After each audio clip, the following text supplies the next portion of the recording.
Here I'm standing beside the remains of a section of the Ming Dynasty Great Wall in northwest China's Qinghai province. Their construction can be dated back to about 405 years ago and played an important defense role then. Standing about 3,000 meters above the sea level, they are also recognized as the world's highest remains of the Ming Dynasty Great Wall.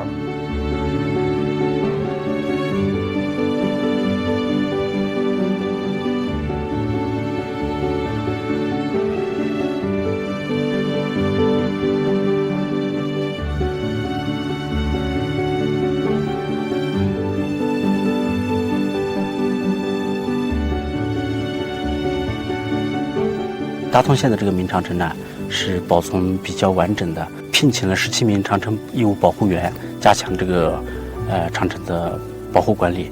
需要修缮的这些长城墙体呢，我们申报这个项目资金进行维修。